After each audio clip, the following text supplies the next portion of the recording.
you have so many cliffhangers waiting for you that you have no idea. It's one of these stories that you're just like, I'm not even can't make this stuff up. Like, it's so crazy. Like, you can't make it up.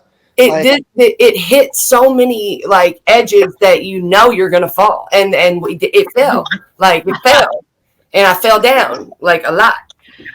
Well, we certainly are glad to hear about your story falling down the rabbit hole. This is China.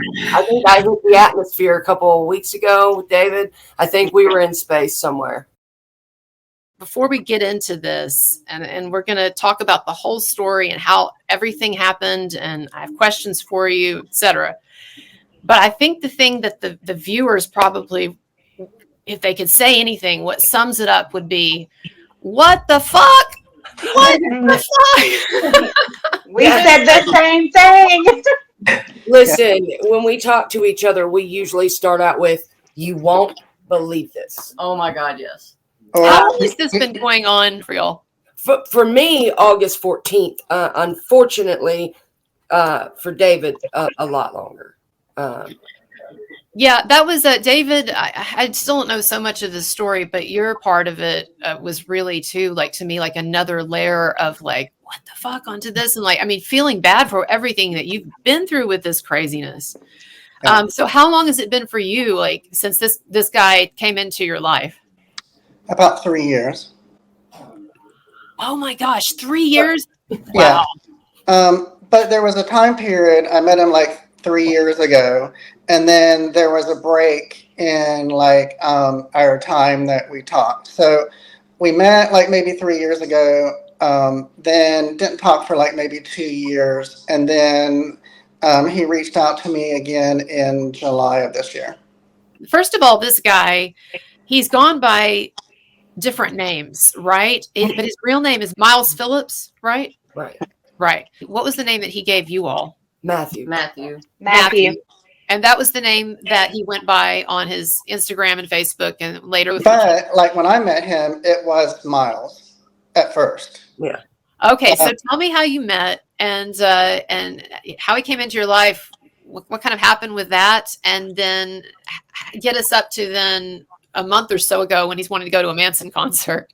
Correct. Okay, it's a little embarrassing, but I did meet him through the app Grindr. I'm not really there to do hookups.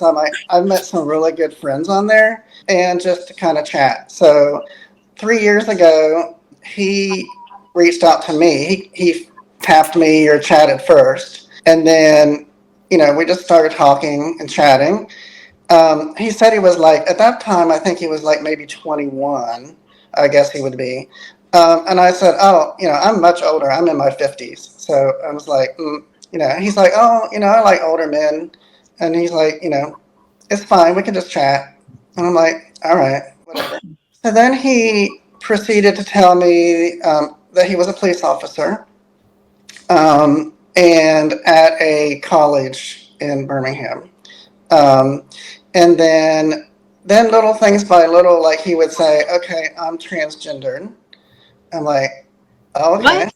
Okay, so wait. Yeah, here we go. That's not like against transgender people. I'm just like, that's another crazy twist to this story that I wasn't expecting. Was he transgender? So he was originally a woman, or you don't know? I believe he was originally born a female. Okay. And has told me and I do believe that he did have the transition. I think there's different levels of that, and I don't really want to go into all that, but I do believe he was born a female. Okay, so he met you when he was 21, started talking to you, met you when he was 21, and he had already undergone a pretty full transition by that point? Yes, he said he started around puberty to do that. So, okay. So then, I don't know if this is all the same day. It's so overwhelming, some of this stuff. So then he tells me he's autistic. And I'm like, okay, all right. And you were still just texting at this point, right? I just want to be clear, you had not had any visual communication, through videos or in person or anything, right? No. Okay, okay, gotcha.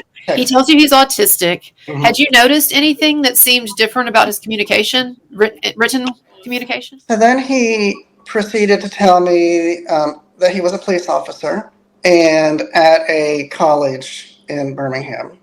And then little things by little, like he would say, okay, I'm transgendered. I'm like, oh, okay. What? Okay, so wait. Yeah, here we go. That's not like against transgender people. I'm Yeah. just like, that's another crazy twist to this story that I wasn't expecting. Was he transgender? So he was originally a woman, or you don't know? I believe he was originally born a female. Okay. And has told me and I do believe that he did have the transition. Okay, so he met you when he was 21, started talking to you, met you when he was 21, and he had already undergone a pretty full transition by that point? Yes, he said he started around puberty to do that. So, Okay. So And David, he also told us he wasn't transgendered at one point. So, I mean, he came out of his own mouth that he wasn't transgender. So we don't know. Yeah. Yeah, he told us that. So then he tells me he's autistic. And I'm like, okay, all right. and you were still just texting at this point, right? I just want to be clear, like you had not had any visual communication, like through videos or in person or anything, right? No. Okay. Correct. Okay. Gotcha. He tells you he's autistic. Mhm. Had you noticed anything that seemed different about his communication, written communication? No. Okay. I mean, everything seemed fine. Which can happen with autistic people. He told me he was going to college and online and everything. And I don't know how deep you want to go into this. He told me at first he was living with his parents, his parents were divorced, and he lived some with his dad, some with his mom.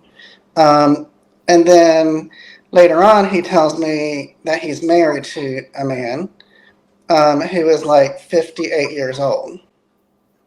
And So he says that he lives with his parents at first, and then he discloses to you that he has a live-in partner.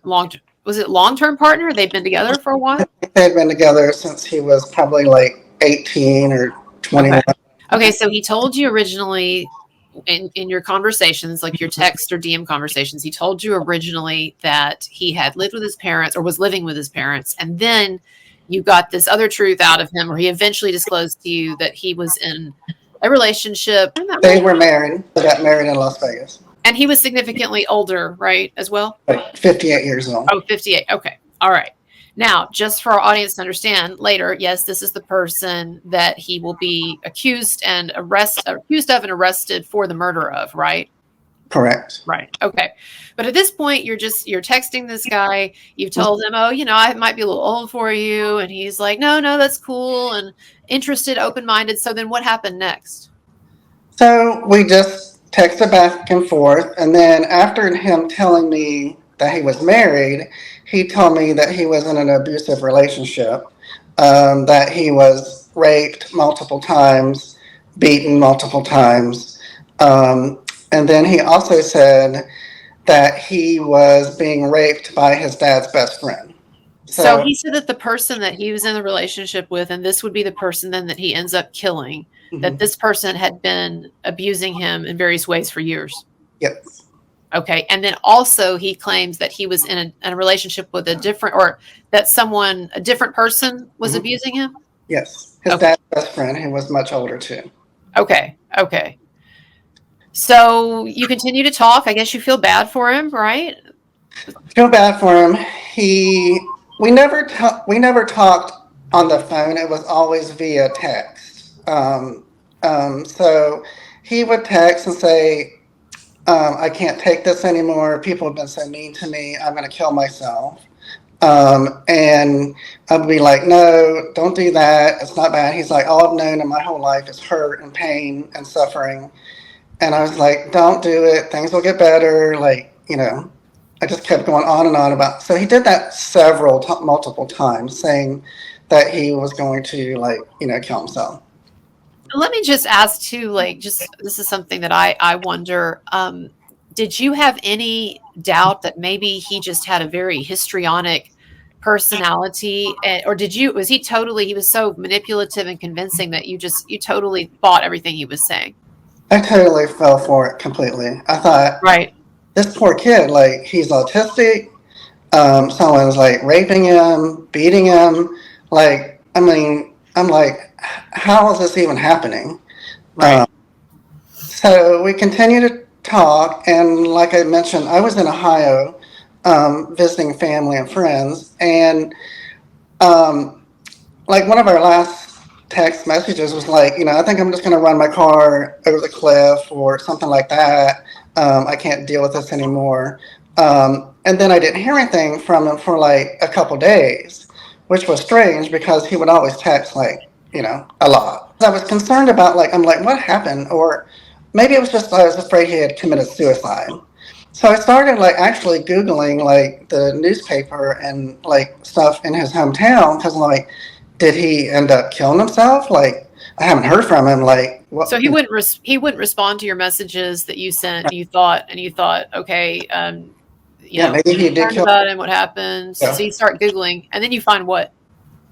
I find that he was arrested, or there was a shooting. You must have been shocked, like when you came across that picture, and you're like, "Oh my god!" Yeah, I was like, "Oh my god!" Like, and it did kind of.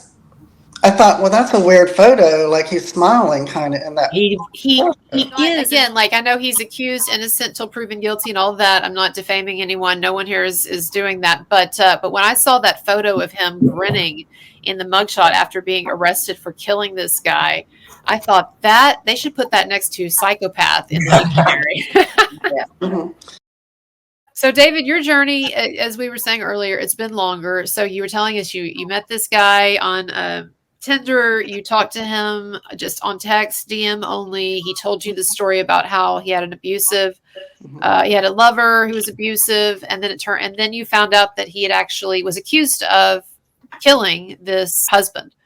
Right. And so, do you think that he was telling the truth about these abuse allegations, or do you have doubts? I have doubts now that I've found out other information that he's accused other people of doing the same thing to. So I don't know if it's just a pattern he uses of like saying that he's beaten, raped, and all that. So, but I did 100% believe it like 3 years ago. And I thought, Right. How could anyone do this to this? Like, I mean, I sometimes call him a kid, but he's not a kid. He's 24 years old, but he's small and he's like, and like Kimberly and Mandy and Crystal, they can all attest to like, when you meet him, you think that he's the sweetest person you've ever met in your life. Like, Really? Yeah. I was going to ask, what's his personality? Oh my gosh. Like, he's angelic. Yeah, he's really sweet. at first. And he doesn't talk, and all he does is smile and nod at you and do this. just to go back, like I did 100% believe he was being abused. So I thought, oh my God, this is the most horrible thing I've ever heard in my life. Right. Still, like, probably red flag should have come up, but I thought that's when I started even feeling more sorry for him. No, I mean, not necessarily. I think that something that our viewers are going to get as they hear this story is that it's actually when someone wants to manipulate you and when they are good at it and they're good at pulling the heartstrings, and when you're not, we don't go through life expecting people to lie because that's no way to live. Mm-hmm. And so I think people underestimate actually like how easy it is to fall under the sway of someone like this. So especially you had like a relationship of now going into months and months, right? Mm-hmm. Well, a lot of sob stories, but it sounds like he was very convincing. Now, I wanted to ask you something that also he, at this point, was he able to speak verbally or was he pretending that he couldn't? He would speak much more back then. Okay. But he did, like, I remember the first time we met and he got in the car, or even before he got in the car, he said, now, just as part of my autism, like I don't usually look people in the eyes when I talk to them. He's like, it's part of my autism. So he's like, if I'm not looking at you directly or whatever, it's not you, it's part of like what his autism. I'm like, okay, that's fine. That's I understand. Just take your time and relax. And so he would talk. I'm going to start using that excuse. That's a good excuse. I know, right? Oh my gosh. So he would talk to you. Right. You could have like verbal conversations, audible conversations. He could speak, but he was just had some like sort of like tics or weird social things, right? Okay. Okay. Did it start to get weirder then? So you're hanging out more at a certain point. You thought about becoming romantic or something, right? Kind of, or it just didn't work. You dated it. He wanted that. He wanted to date. Yeah, I'm in a relationship of like 24 years. So I was not interested in that at all. Okay. But he wanted that at first. And I said no. And, he was aware of my partner and all that. Like I said, that, we'll be friends. I'm here for you, like, support you and everything. But no. And so I think that kind of threw him off a little bit, because I feel like all the people in the past, he's been able to be like in a sexual relationship more, and he can manipulate people that way. Oh, it makes them an easy mark in a way. I see the way you're saying. So that kind of is when we lost contact for like 2 years. He just kind of like ignored text. Every once in a while I would kind of say, "Hey, are you okay?" and would never really respond whatsoever. Not even say yes, I am, or anything like that. When did you pick up contact again? It was July of this year.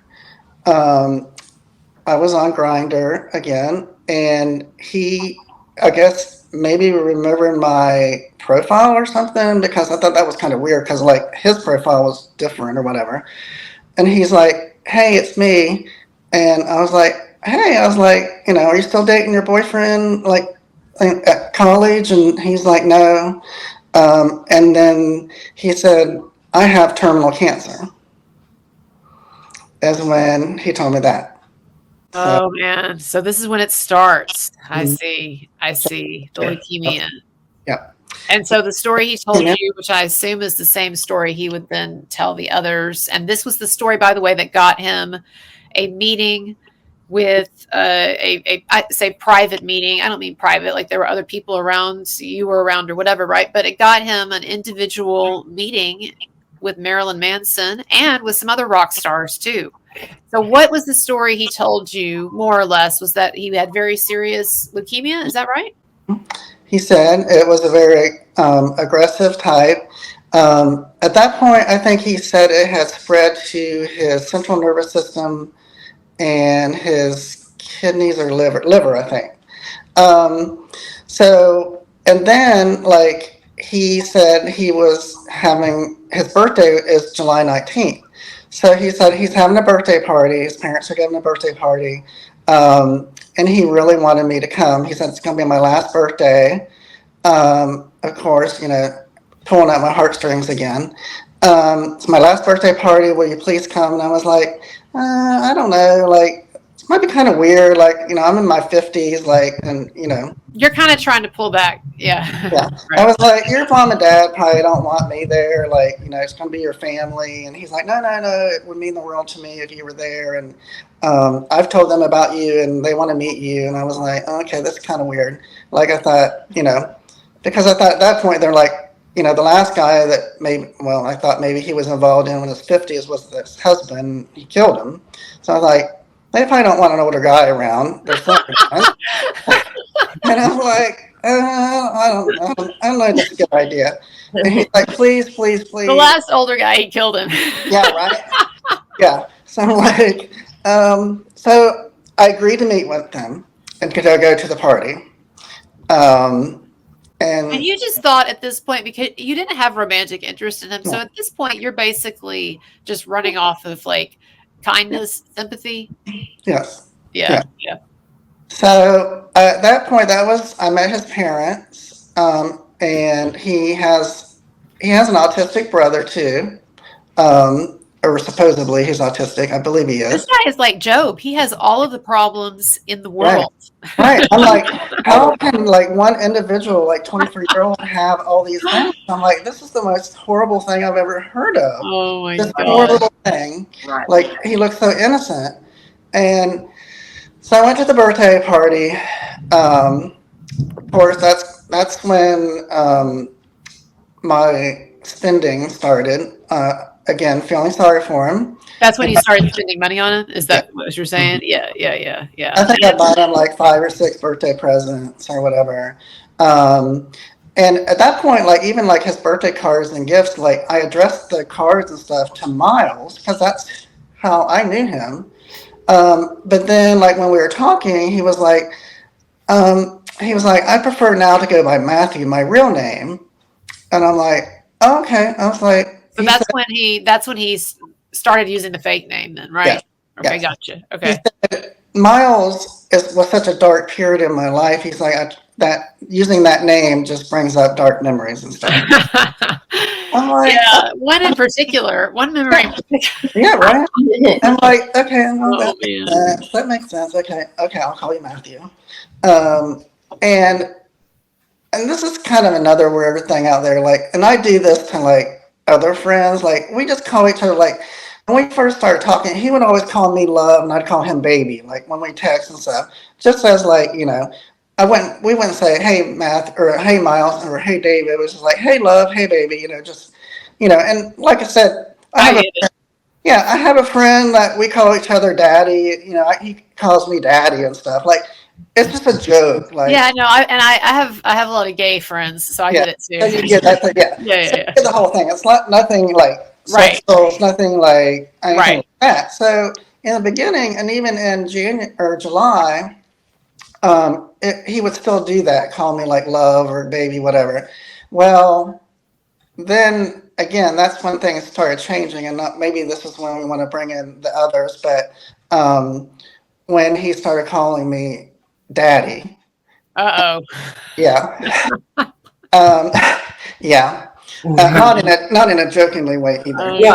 No, like as in the fatherly way to us. Yeah. And so he like one of the things like once we talked and the birthday was over, but he said one of his last wishes, like he said it was his parents telling him, he's like, my parents said I should do a bucket list of things I want to do before I die. And I'm like, oh, okay. And he's like, the number one thing, I want to meet Marilyn Manson. I was like, well, have you ever gone to his concert or anything? Man. He's like, no. He's like, but he's been my idol. He's been like forever. He even has a Marilyn Manson tattoo on his arm. Like he's a big fan.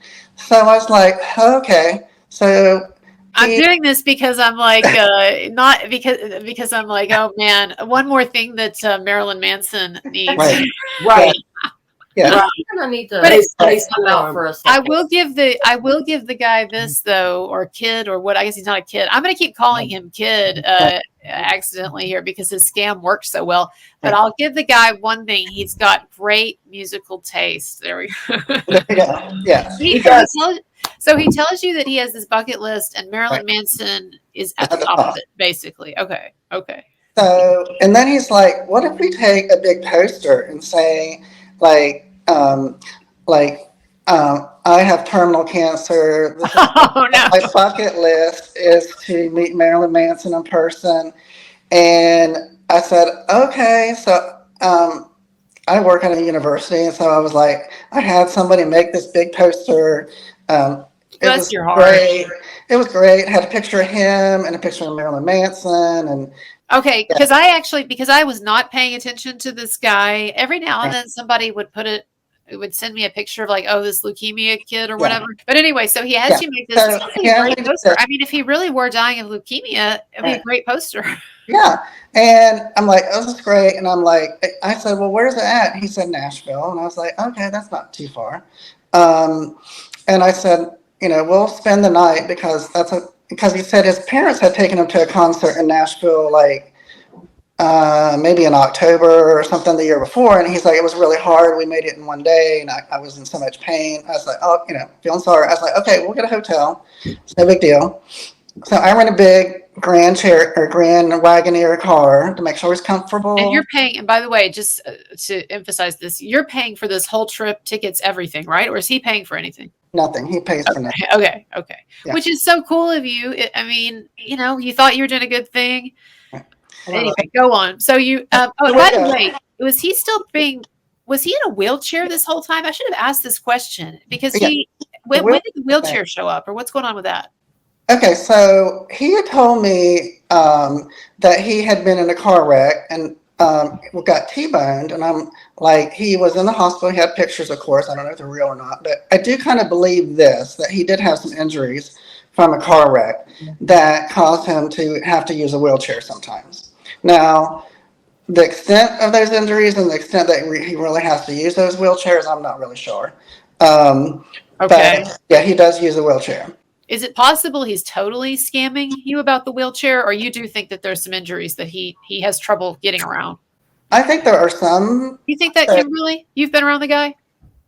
I've seen him do things with his legs that if they were really as a debilitating issue, you wouldn't be able to do that. So I don't really believe that. Maybe he has some existing pain from a car crash, yes, but I don't think it needs a wheelchair. That's And I just don't my either. opinion. What do you and Crystal think, Mandy? Honestly, We saw him walk. I mean, the You first, saw him walk? wait, the first, Yeah, the first, we saw him play golf and everything. the Yeah, first, we saw him actually walking. so the first trigger to me was he really wanted some chicken fries. Damn, did he want that chicken fry? So we had to hunt down an open damn Burger King. And I'm telling you, this kid would fucking throw tantrums, boy. What? He would throw. I mean, Oh, he yeah. made David go in and buy him something every place we stopped. What? And what do you mean tantrum? He'd be like, "Wah, why didn't you get me?" No, he would stop talking and then he would start texting. Well, he didn't really talk. He didn't talk. Oh, that's when he right. wasn't there. We'll talk about that in a minute because he's kind of pretending he can't talk. Right. Really, right? So, he would just do these things like he would point it out, and daddy, daddy, daddy, and it almost was like David would just do it to get him to stop. I think sometimes. Yeah. We're not laughing at you, David, either. Yeah. I'm sorry. We're just laughing how crazy this is. And how You know, Daddy, you don't love me. Like, you don't love me anymore. right? That part. Going back to the Nashville show, the reason that he calls him daddy, is because we just assumed that this was his father. Right. Right. And we kept saying, you're such a great dad. And, he cried the entire concert. I mean, he was bawling his eyes out that entire concert. Okay, so let me backtrack just a little. So you bring him to this concert, David. You bring him to this concert. You've paid for the car. You've paid for meals, tickets. It's all you, basically, right? Mhm. As if you were his dad. No. So you get there, and then is that point? Is that when you meet Mandy and Kimberly and Crystal? You were there too, right? Yeah. All of us. Yeah. So we were already doing the meet and greet and then standing in line waiting for them to let us in so that we could go to rail because we had already done the meet and greet. So I did buy. He said, "I want to be in the pit," and I was like, "I don't know if that's going to be so good or not in a wheelchair." He's like, "Oh, I want to be in the pit. I have to be in the pit." I'm like, "Okay." Oh my gosh. Yeah. Yeah. And I mean, in fairness to him, the pit, you really do need to be in the pit to get the full You experience. really do. And that's where we came in because we were already going to the pit. We were like the first couple people in the line. Mandy had been waiting all day. Yeah. So he was at another entrance. We didn't even know he was there. Yeah. Right. We didn't see him. So we actually met him we were at the rail, dead center. Mm-hmm. She was right beside us. We had a whole group of us that were doing meet and greet. We saw David pushing this kid in. And it's just like my niece had leukemia.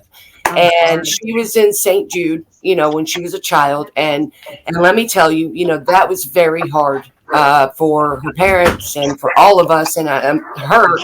And so to have that passed for it, when I saw the terminal leukemia, it just hit me. And I was like, you know what? I don't deserve this. I don't, his only wish is to see this man. I don't deserve all this. Oh, you mean you don't deserve you felt like you were like how can I be here enjoying this meet and greet and this concert and all of this and then look at this kid. Right. Yeah. Right. So I walked And over. Mandy's over there talking to him, and I'm watching them, and I'm like, oh my God, we have to get him to the rail. And then Mandy and I joined together, and she's like, we're getting him to the rail. And I was like, yeah, we're getting him there. Because I've met Manson a few times. So I was like, we can do this. We can band together. We can get him up there. And then that's what we did. We banded together and we got him to the rail with us.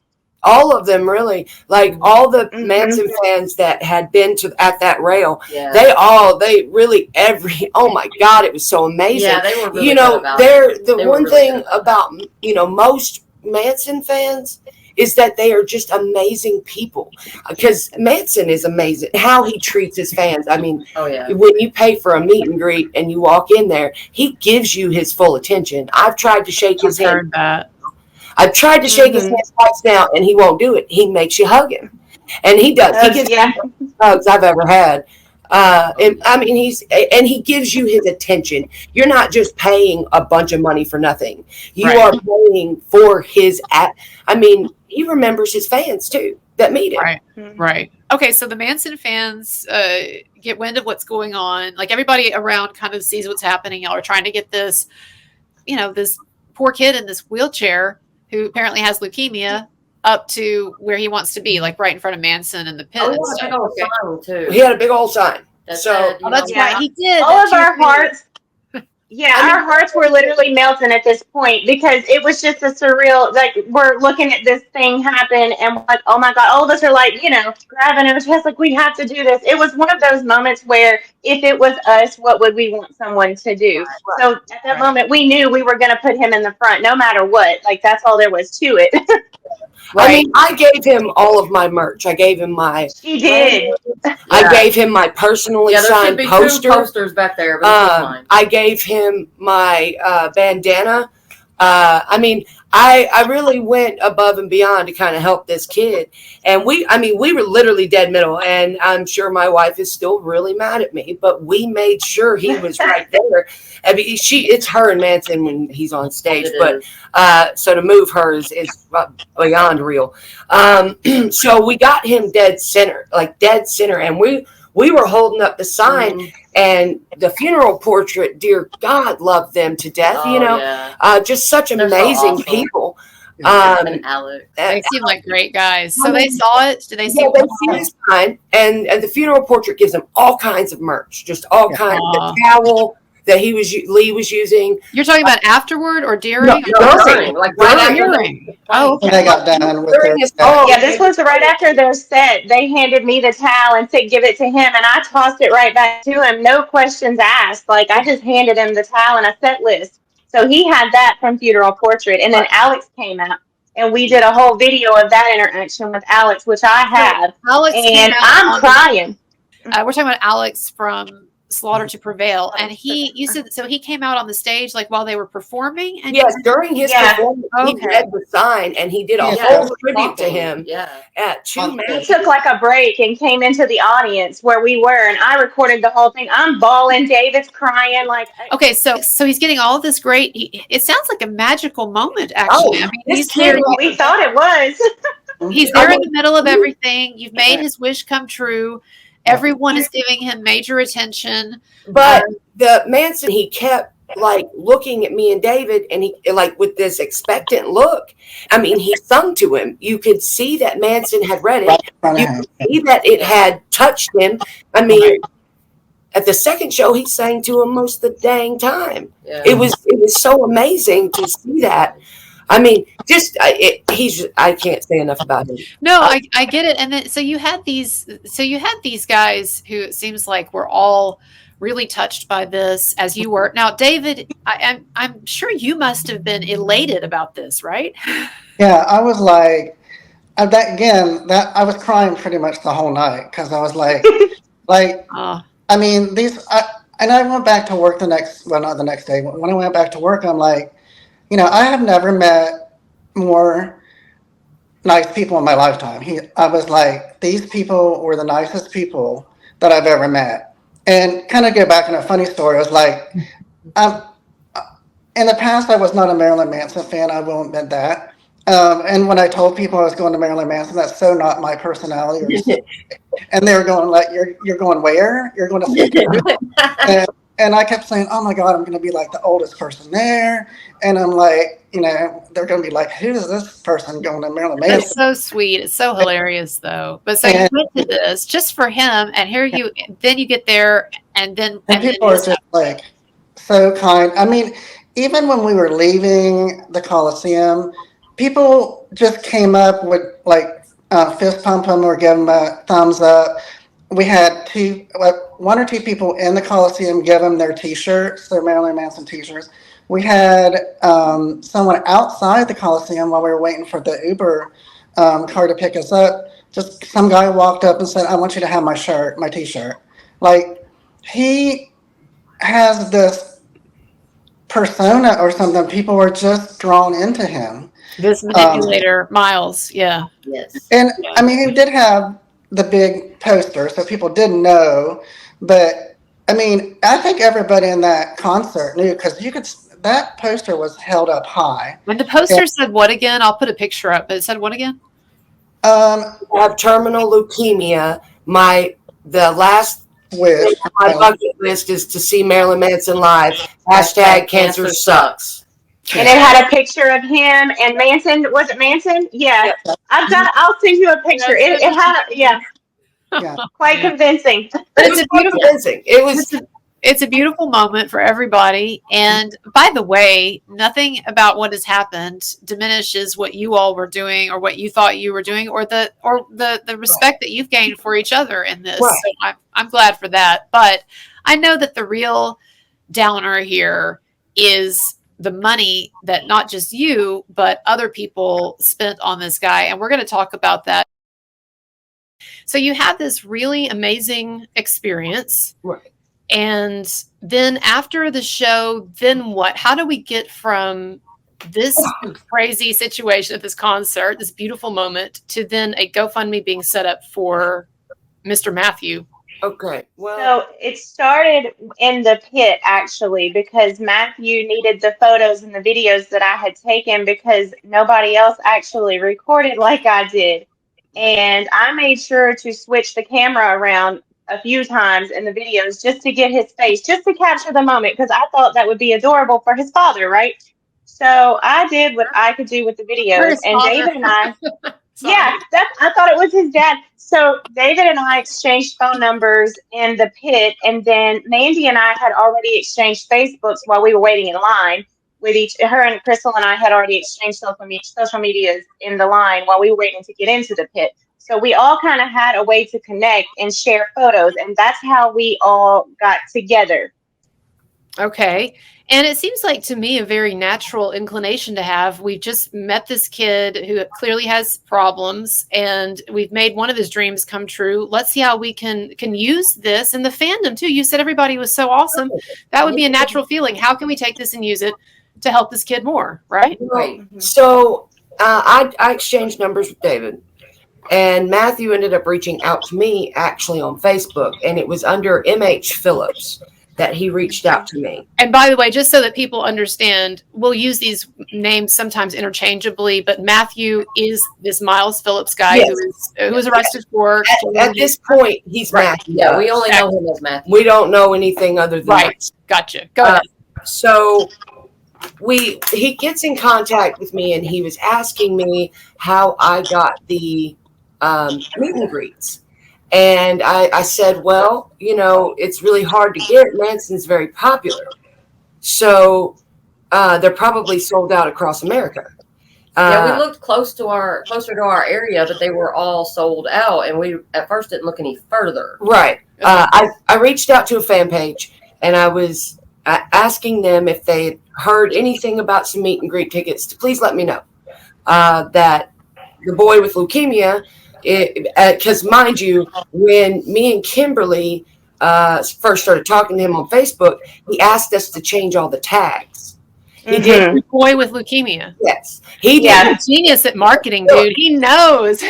Yeah, he created a whole nother page and everything, and he asked, and some of the tags I couldn't remove because it was in a group, and I said, I'm sorry, I can't remove those. And he said, oh, it's fine, don't worry about it. And I asked Mandy, I said, what is that about? And she's like, yeah, I don't know. And I said, well, maybe he has his reasons, and we just moved it along.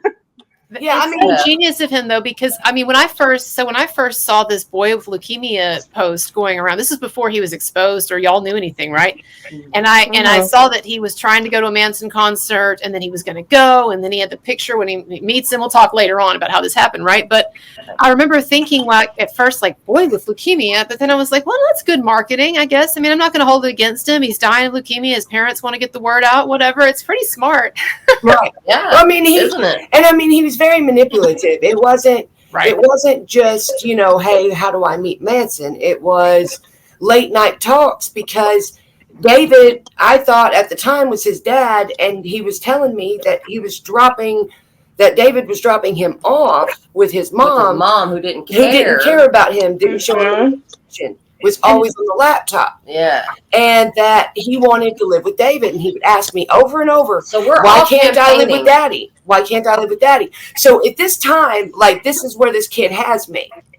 So yeah, and he basically told us all that same story. He basically said his mother didn't care about him. She never talked to him. She was at work all the time. He never got attention from her. And I have a son that's a teenager. So I was like, oh my God, my heart, So I told Mandy, let's make it a point to make this boy feel loved, because nobody loves him, right? And David, and to be clear, David was not presenting himself as the dad, but the kid was saying that. Yes. Well, Miles was saying that. He got really upset that David wanted to tell me that he wasn't his father. And he got real upset with David, and he didn't want him to tell me. It was like, he told me, and he was like, please don't say anything to Matthew. He really doesn't want you to know. Did you know, David, why did Matthew/Miles say that he did not want you to tell them that you were not his dad? Did he give you a reason? No, not really. I just think he wanted to play the game more. But what did you think, I guess, is what I'm asking. You were just like, well, this is just one more idiosyncrasy that this dying kid has. Right. And that's another thing I mentioned earlier. Like, before in our conversations, we'd all call each other baby or love. Well, then once this happened at the concert and people realized, like I said, it was so loud and everything, I just couldn't explain to Mandy and everybody okay, I'm not really his dad, but right. I'm I just kind of played along with it. And then I think Matthew/Miles took it even further, and he was and then he's after that, that's when he started calling me daddy all the time. It was never any more baby love or oh love or oh baby. It was daddy from that point on. Also, his parents, he said that his parents are financially strapped, that they can't afford anything. And that's another reason I felt bad. I'm he's my parents have put the house up for the bond or whatever, and then he's the medical bills, and I've taken him for treatments, and this kind of paid for that, and right. So that's the whole thing, which we don't know. You thought it was almost kind of a role. I don't mean sexual role playing, but I mean it was okay, it's kind of sweet and endearing. I'm doing this stuff for him. If he wants people to think I'm his dad, whatever, I get that. Let me ask you, he never represented himself then as being younger than he was, or did he at some point? He did. He suddenly had multiple personalities, and he was 6. At some point, he became, or he's nonverbal, or said he was nonverbal. When at this point, David and the rest of you, was he verbally talking, or was he basically not talking? He never spoke to me. He sent me 2 small voice recordings. It was a light voice, and I don't talk much. Yeah, we didn't hear it until later. That's all I really got. And I was like, damn, I'm going to cherish that for the rest of my life. She sent that to me because I had never heard his voice. Even at the concert, I never heard his voice. So she sent that to me, and she said he has the voice of an angel. And I'm like, oh my God, he does. So we're believing this. I thought his autism got him close enough to me to be able to be comfortable to speak to me. And so I was well, God dang, this is ridiculous. Now I'm even further. Right. So, I mean, even people online that sent him stuff, personalized stuff, they were sucked in. So, okay, so you decide that you're going to start this GoFundMe, which to me, it makes perfect sense. That part of it, I think, because it's like, okay, you believe this kid is dying of this, or this guy has problems, whatever, and he seems so sweet, and et cetera, et cetera. So the GoFundMe, was it to get him the meet and greet or a wheelchair or both? Or what was the meet and greet? Well, honestly, we were going to pay David back for the meet and greet. Okay. Right. So what ended up happening was he wanted pit tickets. He couldn't have anything but pit tickets. He would not take for a future show. We're talking about a future show. No, for a show. future show. Right. Where he met him. Right. Yeah, this is after Nashville. So we Because when I bought the meet and greet, it was just the meet and greet, and then I had to get seating like in a different part of the arena. It was not going to be. That's right. So I think like the meet and greet tickets with the seats that we got were like maybe $1,400 or $1,500. Okay. So, but then I knew he wasn't going to be happy not being in the pit. Even though he had been in the pit in Nashville, I thought, well, you've been there once. $1,400 ticket, and he's not going to be happy. That's not even the end of it, though. No, I ended up spending $1,300 on 2 pit tickets for him. I mean, the most ridiculous thing about it is that at that point it was only at like $1,027. So we ended up adding $300 to it just to get the pit tickets. Wow. Then we paid the hotel out of that. So also at first it was just going to be me. Right. I thought taking him, and because it was just me that took him to Nashville. And then as time went on, and he kept saying he was in much more pain and all this kind of stuff, like I said, I don't feel comfortable like taking you by myself across. Someone who's terminally ill. I don't. Right, across the country. Like, I've never driven across the country myself, let alone with a dying kid. And then I said, I think one of your parents need to go. Like, I don't feel comfortable taking you by myself. What happens if something happens while we're on the way there or when we're there? And that's another story. But he said the parents couldn't. The dad takes care of the other autistic kid, and the mother works all the time. So, there's another autistic kid? Yeah. Brother. He has a brother. Yeah. So he said he had a brother with autism also? if you really want to get crazy here, and another what the fuck, he actually played a role as an autistic kid in a movie. Yeah. Oh, And he also volunteered for the kids with leukemia as well. So he's learned how to act the part. He was a moon and entertained little kids with terminal leukemia. This is all information we did not have this information. I understand. I mean, at this point, you're hanging out with somebody, you think they seem credible. So we'll talk more in a little while about what you found out about him. But yes, it turns out he is an actor and has played these different roles. But okay, so I was like ready to cancel the whole trip. Right. Because he kept saying, you know, he was in so much pain and stuff. I'm like, I can't do this. And who I thought I was talking to, the dad, they're like, no, it'll be all right. He'll be fine. Just take him to a hospital if he gets sick. And I'm like, oh my God, like these parents really don't care about their son. Did you, I'm sorry to back up. You met the parent, one of you met the parents or talked to them? Or do you know if you met the parents? I have met the parents in person once. And I thought I was meeting or chatting and texting with the father for weeks and maybe a month now, but we think now that's actually Matthew pretending to be his dad. I see. It's because of how he used certain words. He would use buddy over and over, but Matthew would use daddy over and over, like daddy, I need this, daddy, I need that. Well, his father would write in the same dialogue, buddy, I need you to do this, buddy, I need you to do that. Yeah, it was the same thing, a different word. But also the dad was in contact with Mandy and was demanding she buy illegal street drugs Or for he her couldn't son. go. His son. Or He couldn't go. Yeah. But that's not really his dad. It was Matthew. Right. No, it's Matthew. Demanding. Okay, so David, you say basically it comes down to at some point, if the parents are not going to go, you need someone to go. And so you get you talk about it or whatever. And so these ladies come on board. And then at some point, Mandy, you're contacted by what turns out to be this guy, Miles, but he's pretending to be his own father. And he says that his son needs you to procure drugs. Which drugs for what? He needed pain pills or fentanyl. Or some kind of. Oh, we all. No, I'm joking. But he needed it for what? He said He's that in his pain. son was in so much pain, and we were like, Take him to the doctor. he can get terminal. Why would I refuse? And he was like, "How dare you want my kids and my children in pain?" Did he explain though why, like, he couldn't get this from, especially if he was terminal, the doctors weren't willing to give him medication? No. That was never. That He's was just running low.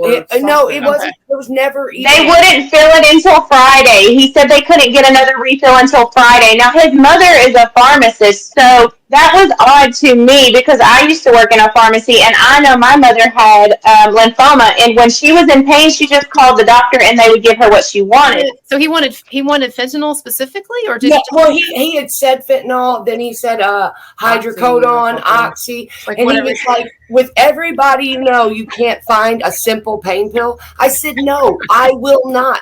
I said, He said simple pain pill in the message. It was hilarious.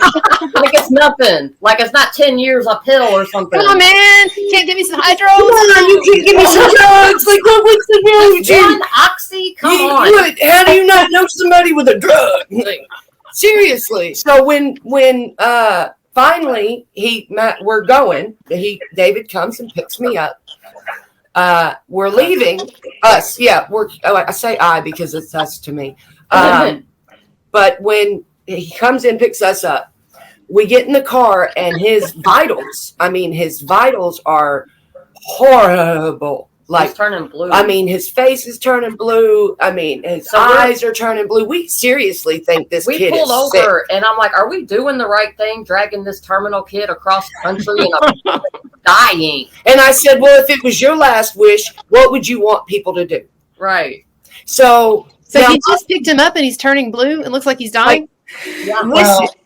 Yeah. Go ahead, Dave. I picked him up first. Like, he lives only like 20 minutes from me. So we live in the same area. Mandy and Crystal, they live like 4 hours away. So again, I had rented this big ass SUV. And before I picked him up, who I thought I was talking to the dad, he said that the nurse had been there before I came, and they had given extra pain medicine, which I assumed was in an IV form.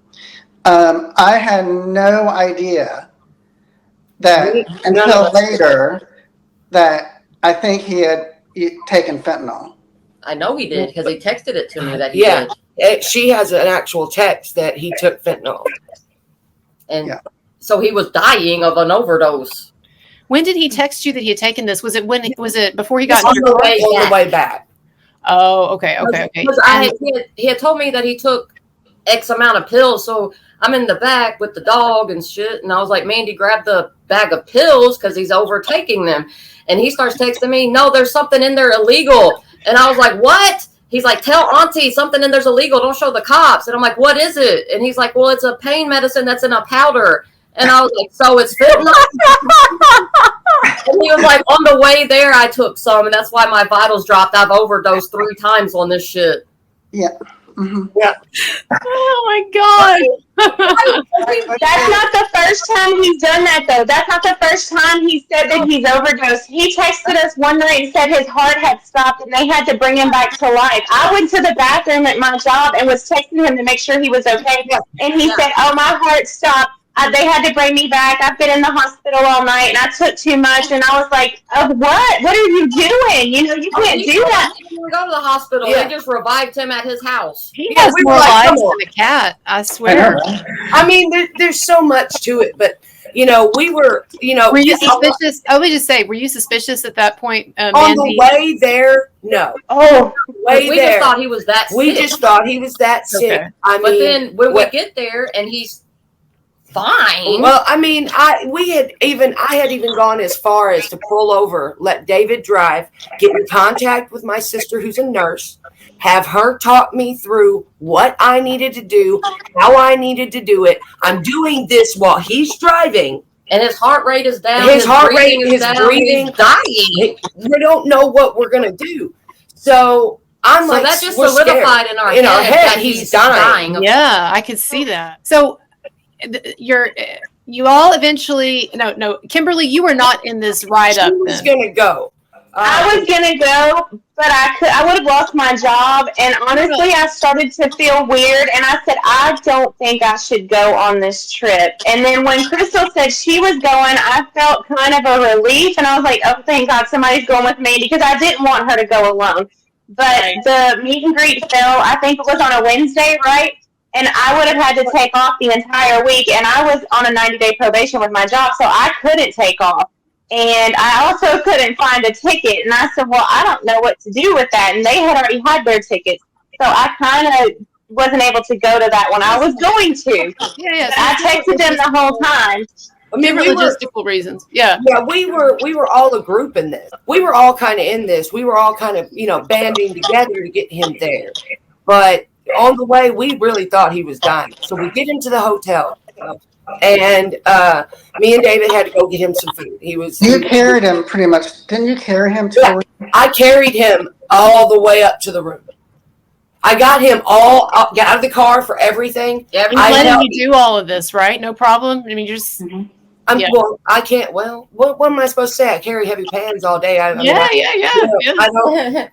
have the luxury in the kitchen of being like, I'm a girl. You need to lift that. They don't play with that. That's right. Right. They don't want to hear that you're a girl. Get your butt in the kitchen. I'm just saying it's amazing to me, or not amazing, I guess, but how insane and pathetic of this guy faking this and letting everybody carry him around. There's footage, I'm sure, on everybody's or on every stop that we made of me and David. You'll see me pull him out the car. Mm-hmm. You'll see me hold him up. David gets on the other side, and we literally carry him walking in. Yeah. Wow. So you imagine my surprise when we get to the hotel room and they're not there and he's walking around. He's pacing. Okay, so this is when I've heard a bit about this. This is when the story really starts to fall apart. This is on the way there, though, right? No, this is when we're there. When we're there before the concert. We're in the hotel. Got you. So you get to the end of this journey, and you're gonna go to the meet and greet. What city was this in again? Albuquerque. Man, all the way to Albuquerque. Yeah. Wow, with this guy from Tennessee. With our dog. That is quite a road trip. Oh my gosh. And let me just ask before we get further into this, aside from the fentanyl almost overdose, did you see any other weird behavior or warning signs of anything? No, not yet. No. Not Okay. yet. Okay. And so you get there, everybody leaves him alone at the hotel, I guess? No, I'm there. She's there. You're there. Okay. We get him in the bed. Me and David were talking, while we were out to get food. Oh, and David's telling you about weird stuff that's been happening. Yeah, and then me and him were talking, and we're, because we're alone. So now we can openly just talk to each other. Right. So she sends me a text, and she's like, is it weird that he is pacing around the room? I said, yes, it is. Yes, it is. Yeah. So he goes from being so crippled that you have to carry him around everywhere. I had to carry him in the hotel, down the hall. I mean, everywhere. Because when we got there, his chair was broken. It was broken. Well, that's the second thing. Let's get to that in a second, because that's a whole other, a whole other rabbit hole. But you see him pacing. And so at this point, do you think it's a scam, or are you just well, maybe he's feeling good today, or what's going on? I mean, okay, so I didn't get a whole lot of sleep before the trip, so I have been up so long. I see it. I'm not imagining it, but I'm just okay, so I guess he can walk a little. And he's in there brushing his teeth and in the mirror and shit, and I'm just half asleep. This poor girl, bed. We can't sleep on the trip. So. I'm texting her he's walking, and the TV's on. But I'm not really paying attention to what it is. So she texts me that, and I'm like, David, he's pacing. And he goes, that's weird. So me and him are just shaking our heads what the fuck is going on? So we get back to the hotel. We of course, have to make sure he's comfortable in the bed. Right. So then he reverts back to helpless. Pajamas. At this point, he has multiple personalities. Yeah, he has multiple personalities. At this point, he's got When did he disclose to you that he had multiple personalities? That he thought it was when I had posted a meme and it said something along the lines of he thought he was getting one personality, but he ended up with like 6 or 7. He texted me and he said, "Oh, you have multiple personality disorder too?" And I said, "In a sense, I've had a trauma response and it caused me to want to be somebody else, you know." And I did a lot of therapy for that. And he said, "Oh, well, I have 7 or how many multiple personality?" He had several of them. And the one that I would talk to the most was the 6-year-old named Zach. He would always be in that personality when he talked to me. So that's when that came out. This was prior to them going to the show when that came out. And it was because of a post that I had made on Facebook. Did you tell them that? Had you all heard that? Yeah, we were all in contact. Yeah. We were all of us were very invested. We talked to this kid every day. Like I would stay up all till 4 night. or 5, and you know how demanding my job is. I would be at work with him on video. Because he was so sad.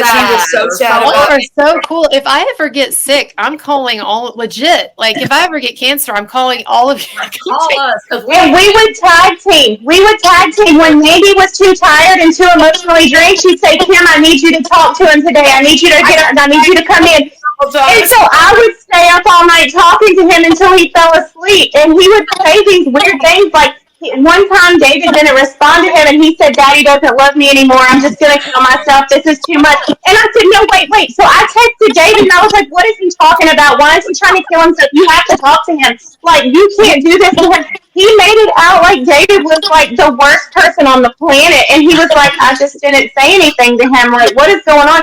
It was a situation like that. So Mandy and I tag teamed every day since we met him. We were tag teaming each other to make sure he was okay. When I couldn't, because when I'm busy, I can't get on my phone. So she'd be like, "Crystal, can you talk to the kid while I'm at work?" At this one point, he was telling me how, David or Daddy didn't love him and was ignoring him and all this other shit. And he's crying. And I'm like, "Well, maybe he's busy, maybe this, maybe that." And he was like, "No, he doesn't love me." So I was like, "That's fucking enough. I don't let my kids talk like that. That's enough. And you stop that shit." And he did.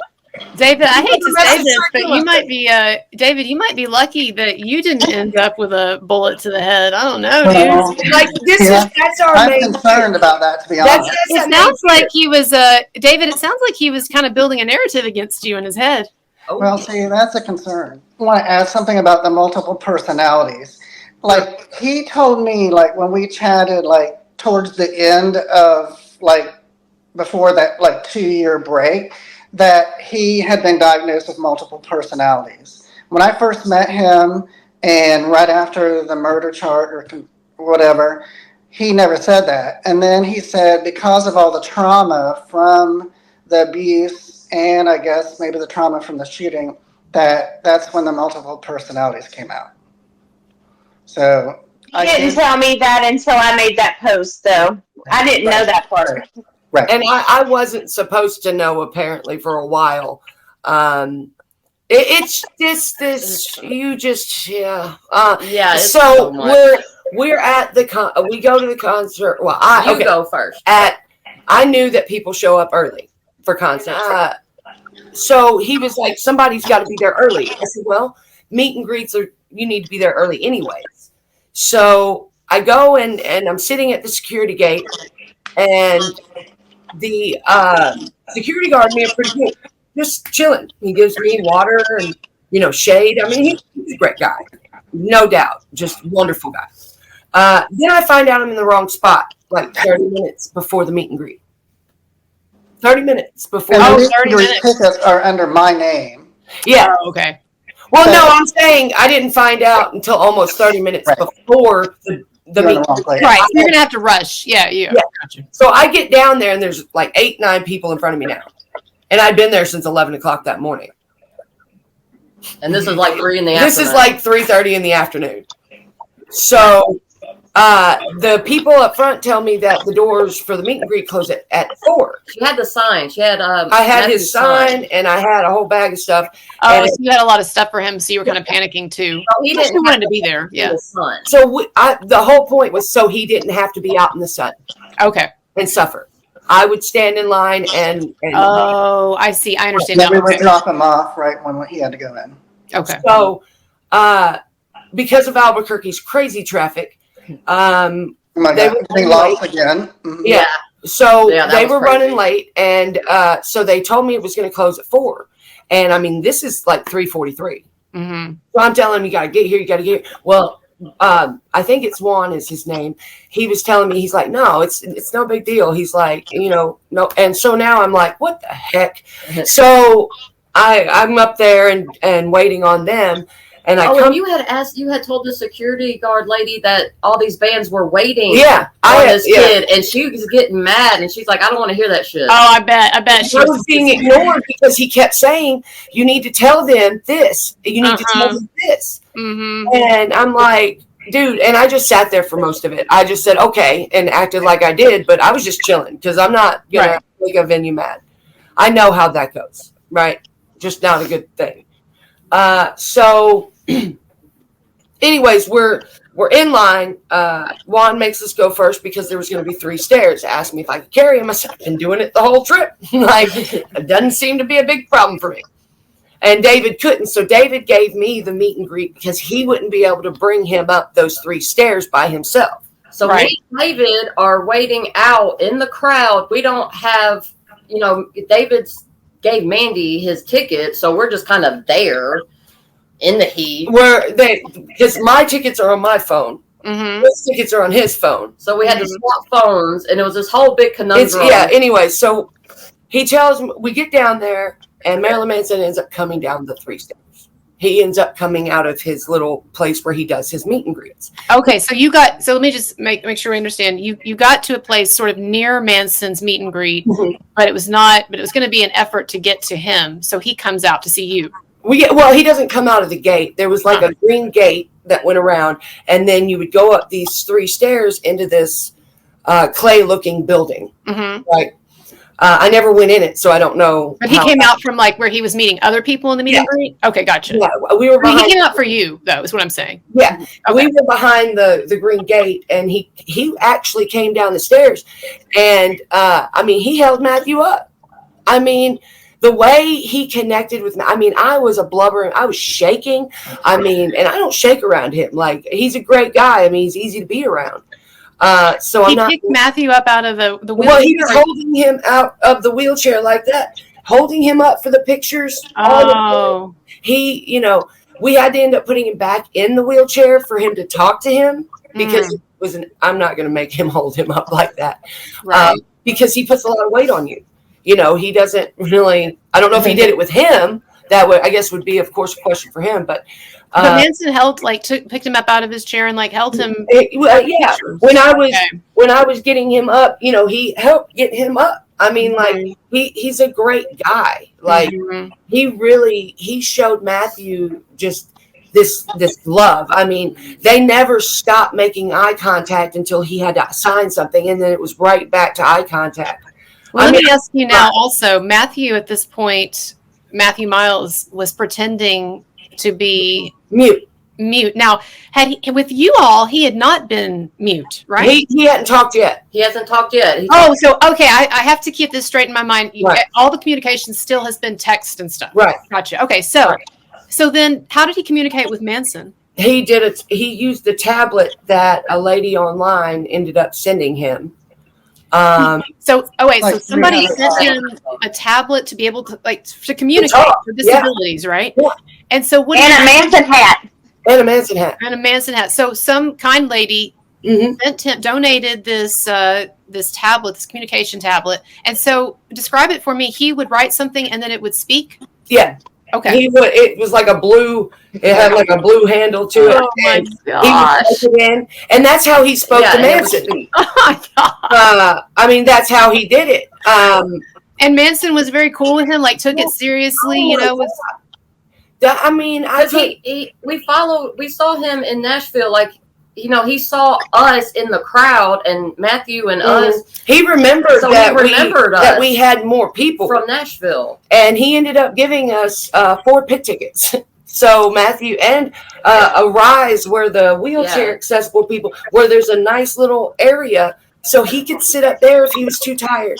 So explain to me how that's amazing. So explain to me kind of how sort of step by step how their meeting went. Did they talk a little bit? I know Matthew couldn't talk supposedly, right? He was writing. What did they say to each other? I know it was brief. But. I know that Matthew told him that he loved him in the thing, and he goes, "I love you too." And he said that. Manson said that. Yeah. He loves his fans. Right. I mean, he's got a big heart. That's what people don't who don't know him don't know. I mean, you can feel his heart when you're around him. It's not something fake.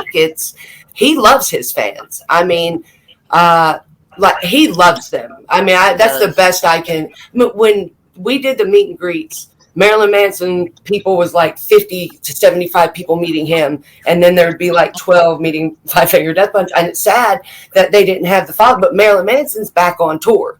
Right. It's a bigger pull, and but he is. I mean, and even Lee and Robert. I mean, the whole funeral portrait. Like Lee, he comes out to see his fans after the show, and he'll sign autograph, take pictures. Well, when he saw us, I had him sign my hat because I didn't have anything for him to sign for Matthew, and I didn't know if he would be gone. He said, "You know what? I'll bring the whole band out. When you guys get done with the Manson concert, we'll be here, and I'll have the whole band out for you." They were.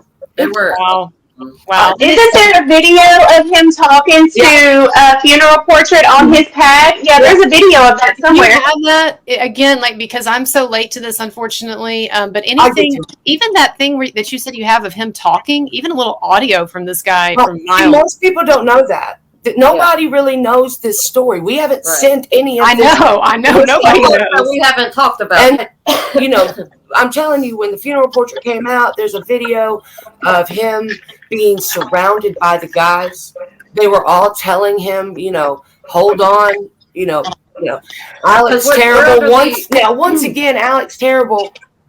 I talked to him in the middle of a song and said, "Hey, will you come down and sign for him?" Because when the funeral portrait came out, they all saluted him. They came across the stage and all threw him guitar picks, threw him some stuff. And then when Alex Terrible came out, he was like, "Oh, I see you came back." He's like, "I'm so glad to see you again." And then in the middle of one of his songs, or after he played one, I said, "Hey, Alex, can you come down and sign?" And he said, "Yes, absolutely." And he held up a heart. Everybody around me mad, of course. Who are you? Like, what? I mean, of course. It's so touching. Here's the thing that I want people to take away from this. I know it's terrible. It sucks that people lost money. Y'all lost a lot of money. It sounds like, particularly you, David. But this really still, if you take the scammer out of it, this really shows a lot of beauty among the fandom and with these artists in the way that they relate to their fans. Yeah, and particularly to a fan who's in a bad spot like they thought that he was. So he has this great interaction with Manson. Manson's really cool with him. He gets, Manson asks him if he has good seats, and he says not really, and so because he wants to get to the pit, right? So Manson gets him pit tickets and everything, and then that's pretty much it, right? Well, no, we go to the concert, funeral portrait comes out, Alex Terrible comes out. Oh, he wants merchandise so much merchandise from all the bands. I'm in the pit with Matthew while Mandy and David go shopping, and he spent $2,000 on this kid that night, easily, just on merch. Yeah. And when we couldn't come back with something from the funeral portrait, he threw a fit, telling David he wanted something. So when he's not even acting grateful. No, absolutely not. On this whole trip, was he grateful? Let me ask you something. Was that kind of unmotivating for you? Things, things weren't, math. Well, like Kimberly will say, math ain't math. Math ain't math. David, let me ask you real quick before we move on. Was it kind of demotivating for you, David, to have this kid complaining and whining so much, or did you just tell yourself, well, he's got a hard life, Right. I kind of did that. Yeah. Because before we really didn't buy a lot of merchandise in Nashville because he said at the end he was in a lot of pain. We left right away. But Yeah, I mean, yeah, just in Gotcha. alone, I know, I understand. $1,000. Again, this shows I'm like turning beautiful off. people acting beautifully.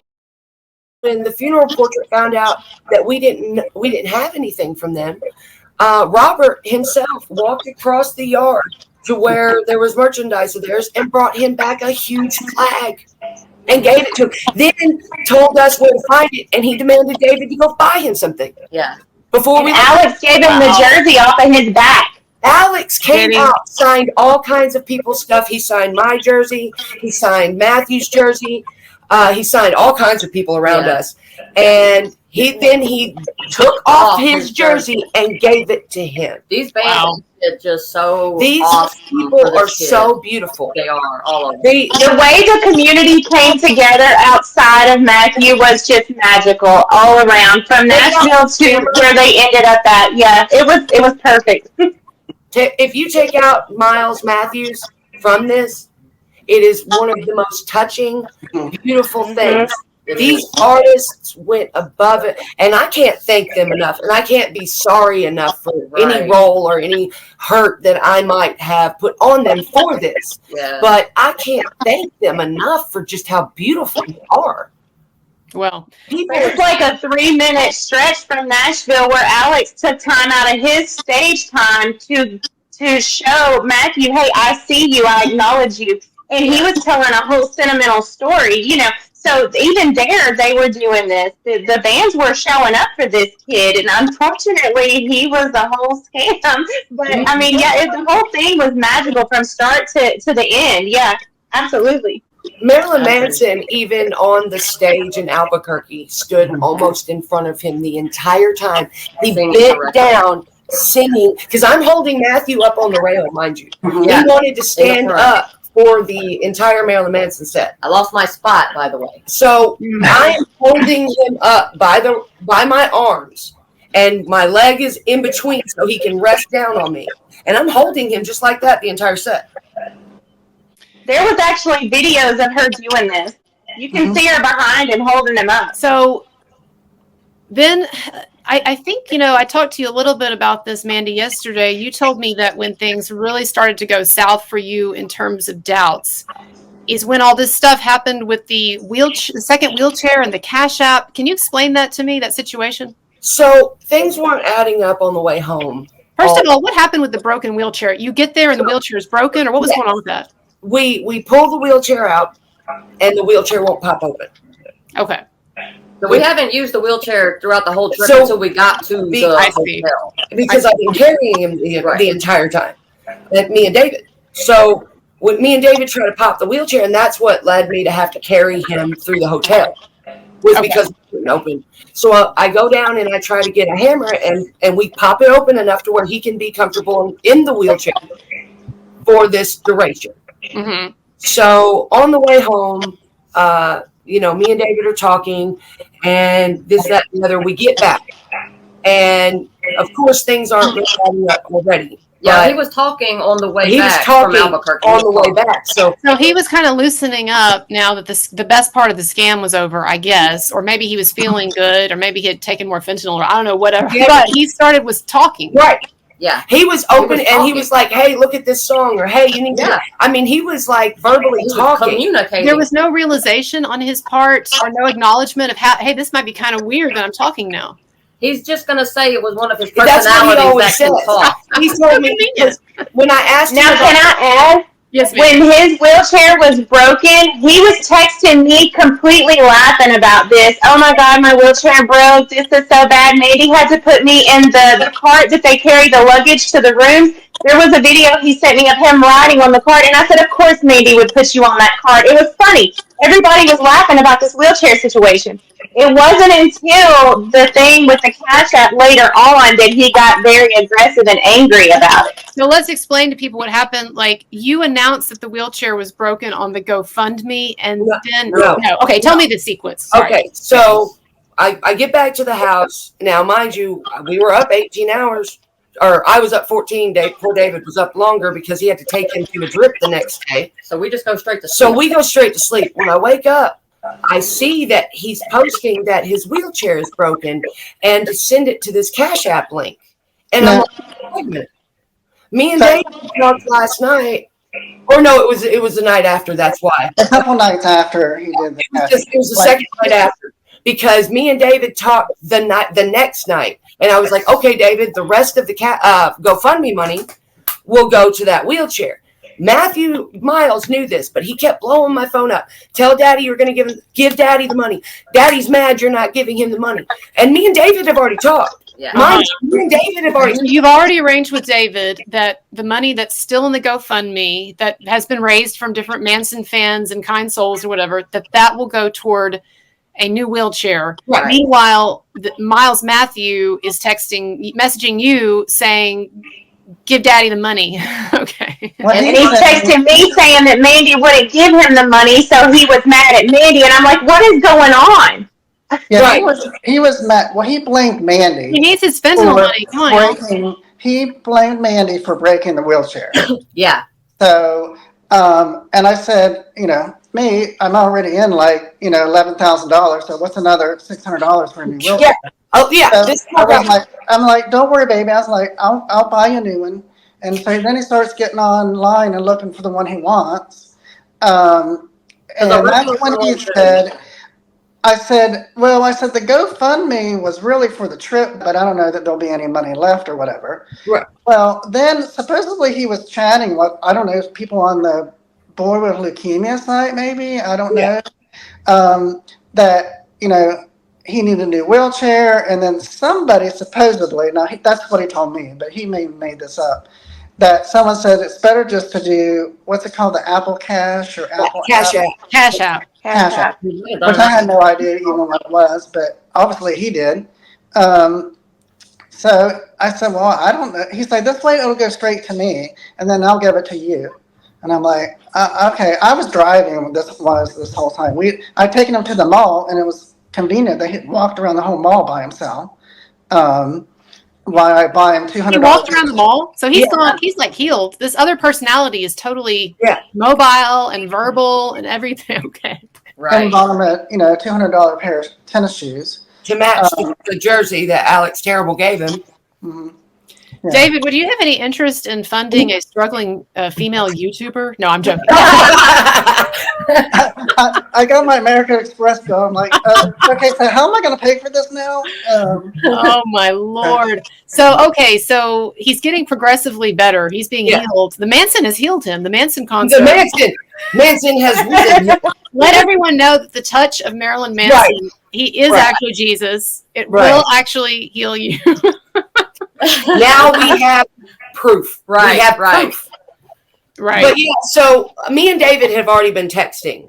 And when I saw the Cash App pop up, I went to the group. So he did his own. So basically, what happened is Matthew Miles went behind your back and did his own Cash App. Yeah. And I even asked And he him. posted it in a group. Yeah, he posted it in a group so that everybody saw it. So I went to the group and I said, hey, this is, something's off here. It's not right. This is all paid for. I'm not getting it. So I had already texted David, and David had told me that he was saying it was for something else. So I showed him the picture that he put up, and he was like, well, that's weird. It was just supposed to be for the extra expenses of the trip because I already paid for the wheelchair. I see. So, okay. That's where it fell apart. And David was already going to pay for the wheelchair, or just to be clear, was already going to or had paid for it. He bought him a wheelchair. It's at his house. He's using it. Got you. And so Matthew, at this point, Miles is using that to just scam money off people. Yeah. People are sending him personalized things. His 6-year-old personality loves Bluey and pacifiers and feety pajamas. Is that where there are pictures of him in pacifiers out there? We have several. There's many. So many. Girl, you don't even know. Are you sure you want some of those? We have some very explicit. Send me the get the least trouble. Oh my God. Okay, so at this point, is this when kind of things start to fall apart for y'all? Like you think this guy could be a scammer? We tried to warn people, and I tried to, do what was right. I reached out to some. Warn them that this was maybe a scammer, or just that you wasn't weren't right. quite sure what was going on. It wasn't We're right. just like, this seems It's off off. a little. So why? No, because when I seen the Cash App, she sent me a snapshot of the wheelchair that he had, the total of the cost of the wheelchair, and I started on Amazon because you could tell it was an Amazon order. I went on Amazon and searched wheelchairs, and I said, maybe these prices are not adding up. There's something wrong. So her and I was back and forth for hours that night talking about this wheelchair and why he would post a Cash App. I said, yeah, something's definitely wrong. So we were kind of on to him at this point. And then she started spilling the beans about the drive home. I said, oh, yeah, something's definitely wrong. And then I started digging and finding all kinds of stuff. And now, mind you, now the information got leaked to him that I was saying to people about it not being right. Yeah, It got to, just to clarify, so it got back to Matthew/Miles that you had been warning people that this was not cool. Not just warning, these were screenshots of what I said to them. I got you. They were sending the voice messages I sent while I was driving. He knew everything, so he started texting a group of me, David, and him saying, Daddy, you can't trust her. She did all this. I don't know why she did this. So then he turns around and messages me and says, you shouldn't have touched my no-no parts. What? So now he's accusing her of molesting him because he's a 6-year-old, but he's actually And then turns around and tells David it's his fault for letting him. Yeah. Well, he's just completely making up crazy shit now. I mean, I want to kind of promote the bands a little bit more because we were all genuine. The bands and us and all of us, we were all genuine, and they did like amazing well to do for this kid. Like they were just awesome. And I do want to kind of throw that out there a little bit more because if in fact this was a dying child, they were so awesome. They would get such an amazing experience if they go to any of those bands. Yeah. If they're dying and they're like, oh my God. I really hope this doesn't ruin it for anybody who is sick, who would like to meet these bands or any bands or whatever. And I really feel like that it might ruin it for them, but I really hope and that's what something I want to say to them. I don't want them to take this experience and be like, well, I can't keep doing this and keep getting hurt. I want them to take this experience and be like, well, you know what? That's what the kindness in the world is. Right. And we are a part of it. Right. And we are all just amazing people in that. And there might be just a little of us. But to know that it reaches that level, to know that those kind of people are so down to earth and so compassionate, it really all those fans like across the world, like in Australia and England, and these fans, not fans, but these people, like sending him wishes, and I mean, he really went viral. Yeah. Right. No, absolutely. And that's something that is definitely, I mean, you've already emphasized that, and it's good to emphasize it again. And I'll say something even a little beyond that. In Manson's case, and maybe in the other cases too, I don't know their bios so much, but in Manson's case, people need to understand too that what he's been through the last several years with the false Me Too allegations, that there are different manipulators out there, and this Matthew Miles guy is not the only manipulator that is causing problems for famous people in this case, and not famous too in your cases, right? But like, this is not the only situation where you have manipulative personalities fixated on these rock stars trying to worm their way in and then causing shit and telling lies. And so I want people to understand that actually Manson, despite what people may think who don't know him, people who know him know that he's a really kind-hearted, tender-hearted guy, and that he gets taken advantage of that at times because of that. And like, I interviewed one of his ex-girlfriends who had great things to say about him, and she said that when it comes to certain situations or women, he's a chump.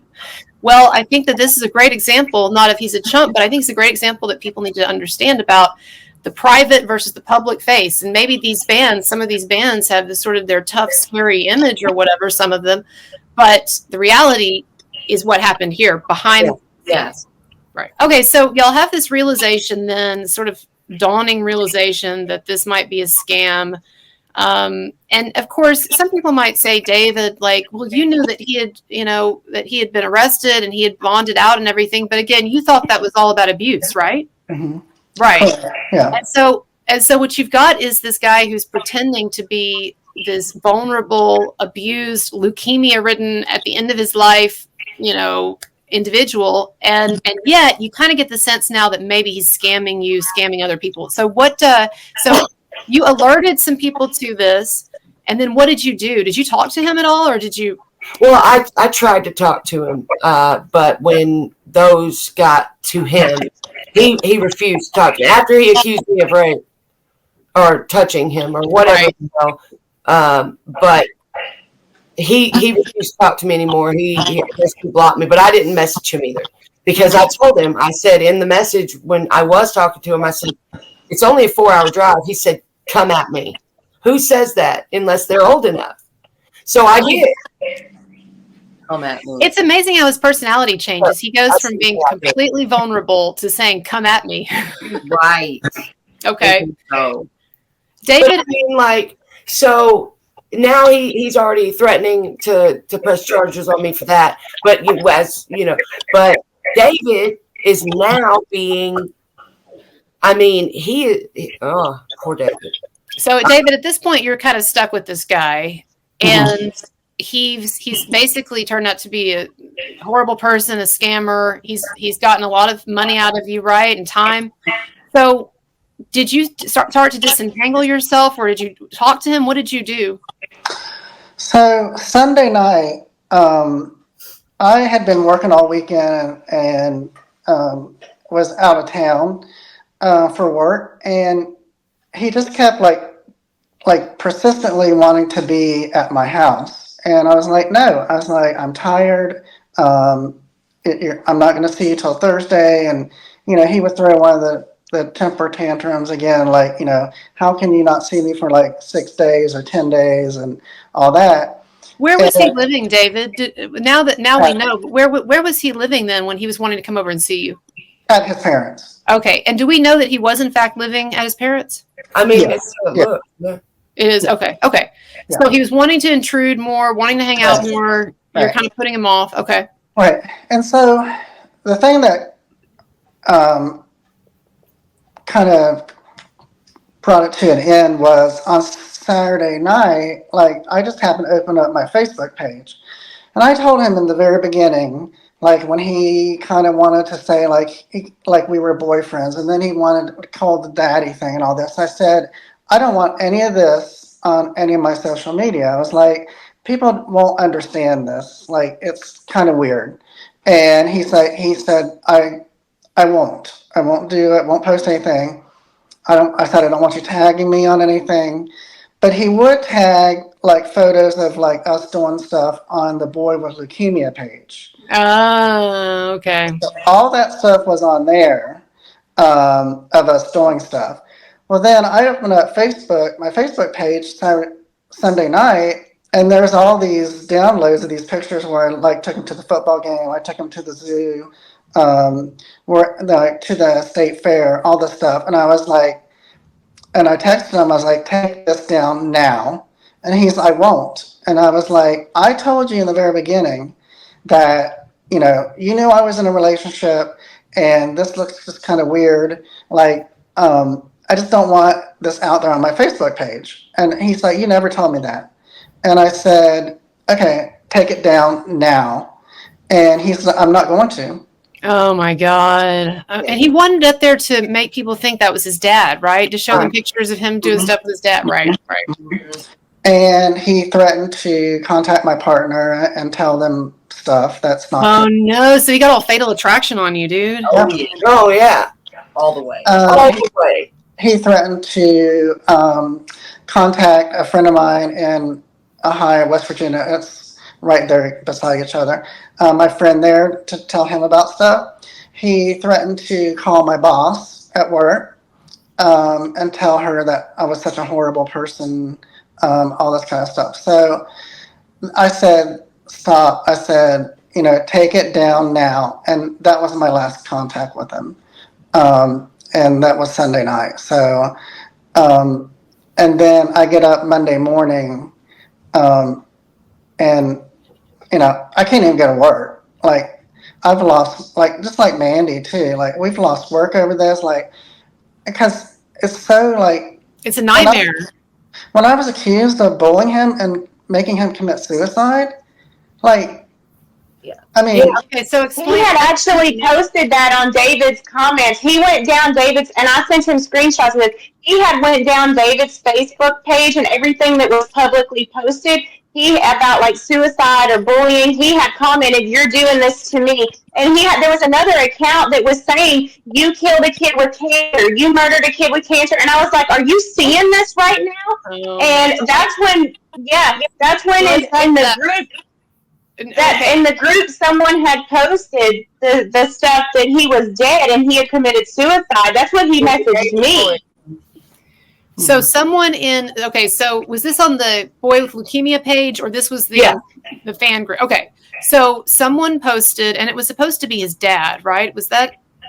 It was one of them. No, this was another person that posted in the group that he had died, that his mother sent me a text message or a message on Messenger from his account, not the Boy with Leukemia, because he shut that page down. This was his other page. And she said, whoever it was, said, "I just want to let you know that, he had passed," and she sent me a screenshot. And I said, "Well, if he died, who are you? Why are you on his page?"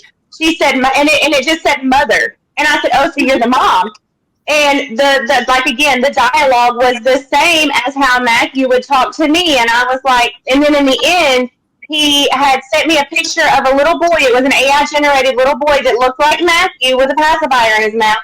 And they said, "Our sweet baby Zach would be missed. Go ahead and feel free to make a post about him if you want, acknowledging the boys." And I said, "Oh, absolutely." I was playing along with it, I said, "Yeah, for sure. I'll make a post and everything." It was a whole story. Well, 2 hours later, I saw that he had commented on David's page, and it was a reply. It was a reply to someone who had said, "That looks like a really fun trip that he had took you on." And he said, "Oh, it was a blast, but he doesn't want me posting pictures on his page." And I was like, "But I thought you were dead." So now we call him Zombie Miles. No, Yeah, now he's got hashtag Zombie Miles. Oh my! So the person that was messaging you, or that posted about him being dead, that was him. Then he was posting on himself. Yeah, I basically. text message. And then other people, not knowing it was BS, they catch on and they roll with it. Again, and passed it on, and that Well, passed it I on. text Mandy and tell her I think he's dead, and she's like, "I'm sending a wellness check." So she sends a wellness check. Wow. He sent me I got a text from a number that I didn't recognize. I'm guessing that's supposed to be the dad, who's all like, "Oh, the boys are dead today. David bullied them, and they're real fragile and sensitive, so he killed himself." And all I said was, "Okay, I call bullshit." Yeah, that's basically the gist of the conversation I had with Mother, was that David had bullied them, and he knew they were so sensitive that he knew what he was doing the whole time, and why he did it she didn't understand. But now the boys are dead, and they don't know why he did this to them. And it even went so far in the conversation that, "Why didn't he take me to the haunted house with you?" And see, only Matthew and I knew that conversation. Right. Then he said something else that he said, "Our boys were sweet, and so am I." Yeah. Sweet boys, or something. Wait, so why are there multiple boys? Like there was someone Because he has multiple personalities. Oh, Yeah. More boys. And so There's a Gabe, there's a Matthew, there's a Zach, there's a Adam. trying to make you believe that his parents referred to him as the boys. Yeah. It's the boys, yeah. That is great. I mean, there's so much there. When he posted that, I sent it to David, and I said, "David, you need to be careful who you accept. We need to lock down your page. We need to make sure you get on top of this." So, I mean, he had to take extra security measures because he had downloaded the contents of his phone and my phone at the hotel. He has my contacts and people. So he is an extremely, I mean, even apart from killing someone in cold blood, and I would tend to discount those abuse stories. Everything else he said is bullshit. But Attempted murderer, maybe. yeah, and so in addition to perhaps being these things, he's also just like a highly sociopathic, conniving personality. It's crazy. So he's very premeditated. Everything he does is premeditated. You can tell, like, everything's thought about this. He knows what he's doing. He knows what he's saying. Every time I would get close to like catching him before the concert, he would always turn it around and say, like catch him in a lie or something. He would always turn around and say, "I'm 6, Auntie. I don't know." Yeah. And y'all know that some people are gonna say, you really didn't catch on, like how you didn't have doubts, like come on, like it didn't seem like a crazy far-fetched story, but it sounds like to me what happened was he just slowly brought it on. And so you have a relationship with someone, you don't, you get used to this person or whatever, they slowly tell you crazy things. I can see how it happened. I can see how you got into it. Yeah, just little by little. I mean, I was kind of starting to feel weird sooner, but I didn't want to be that guy that's like, oh, the cancer kid's lying. The cancer. I know. Well, and because actually when the truth came out, y'all know this, there were a number of people, and I understand why, but a number of people who were angrily saying, how dare you say that, you malign someone dying of cancer and stuff, right? David, what did you want to say? There was a lot of hate towards me coming out and saying he wasn't sick. Yeah. Right. And I mean, I like I said, this kind of thing, when you just jump on a fact, and why would the whistleblower come out? Usually the whistleblower gets the most heat. And why would they come out and be like, hey, all of this isn't right. This isn't right. Because nobody was really challenging it until you came out and said this is messed up. Exactly. Right? Yeah, nobody put disbelief anywhere until she came out and said, but I mean, had she let it go on, she'd have been wrong for that, but she came out beforehand and said, hey, and the weird thing about it is they dismissed her but kept him in there so he could continue to scam people. And it's like, what? That doesn't make sense at all. Why are you bashing her and letting him do exactly what you're accusing her of? It makes no sense. She got a lot of heat from that. Well, people have such, and I know he didn't present himself as an underage kid per se, but he presented himself as this boy dying of leukemia. I mean, people have a lot of natural sympathy, and it's a shame because it's like it's taking what should be good and it's perverting it now. Yeah. So at what point then did you learn that he had killed someone or had been at least arrested for and accused of killing someone? Did you share that with them, or how did they find that out? Well, we found that out. Let's see here. I thought Matthew told y'all. He didn't. I started Googling his name and it popped up. The thing about it is he said that what he told me was he was in an abusive relationship and he had to get out of it, is what he initially told me. But when we started questioning all this stuff after the concert, like we were all Googling it, and I saw the mugshot and I sent that to Mandy, and I'm like, well, at least he didn't lie about this. Because he was using, wait a minute, I thought he was using a false name, or he found his real name on his original Facebook page, and Okay. So he had like a diploma or something that was posted on there, and that's how we realized, oh, this isn't Matthew at all. They slip up. That's the thing about these personalities. They do slip up. They can't keep everything. But see, people need to understand, I didn't know that he had murdered anybody until maybe 3 or 4 days before the trip. We had already done all this. Yeah. And then he tells me he killed this man. And so he told you before, sorry to interrupt, he told you before the trip to I can't remember if it was like 2 or 3 days or 4 days before the trip. He was telling me about it because I asked a lot of questions. I kept asking questions. We were feeling weird, but you don't want to say that about a dying kid. Right.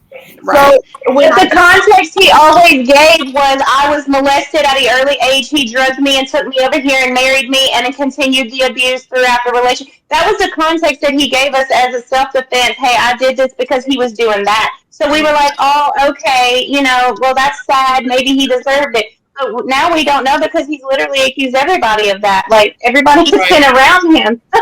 Yeah, well, I mean, it's entirely possible too that this guy could have been another Mark, and that he had this long messed up relationship, but that actually it was Miles who was the abusive one. You guys have to realize that when he told me that he killed him, I thought it was a lie because I looked up Matthew Phillips and there was nothing.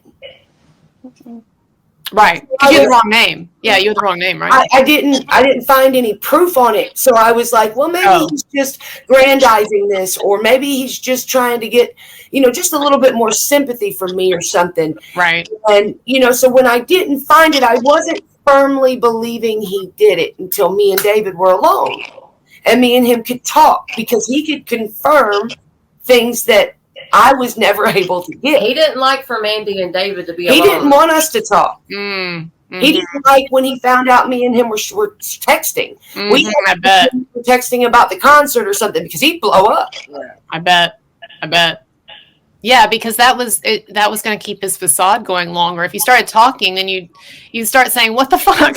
Right. That's when "what the fuck" happened. Yeah. Funny. Hashtag "what the fuck." But we have been having all these conspiracy theories, me, Mandy, and Kimberly, before the New Mexico trip, because We were blaming the parents. Yeah, we were like, well, the parents got to be a gypsy. But that's what he had told us. Yeah. I mean, so after the New Mexico concert, it just carried on until we found it. Right. So basically, you had a sense from earlier that this guy was very messed up, but that it wasn't necessarily his fault or him running a scam. There was just something wrong, maybe with the parents. We thought the honestly parents were really doing something wrong. Right. It's because he told us that his father in particular had done something wrong. I don't know if I can talk about that, but that there was something wrong with the dad. And those text messages had even came through Mandy's phone. We thought was his dad at the time, and it wasn't. So we were under the whole impression that his parents just really didn't care about him at all, and he was just out here alone, suffering, getting molested and beaten, and like all of these things. So we didn't know at first what was really going on. You can talk about that. that. Talk about that, I think. That his father said, "I don't know what you want from me. I raped the boys. I'm not their father. I've done enough trauma. David's their dad." Mm-hmm. So this was him pretending to be his father saying this? Yes. And at one point, they were trying to give money to take Matthew, is what he was saying. I'll give you some money to take this boy because I'm not a good dad. So we were totally bamboozled and under the impression that this kid was just like, somebody just didn't want him, And that's why we tried hard to love him. Right. At one point, we thought maybe the parents were in fucking sex trafficking and that wasn't even... Yeah. Because we totally thought that. Yeah.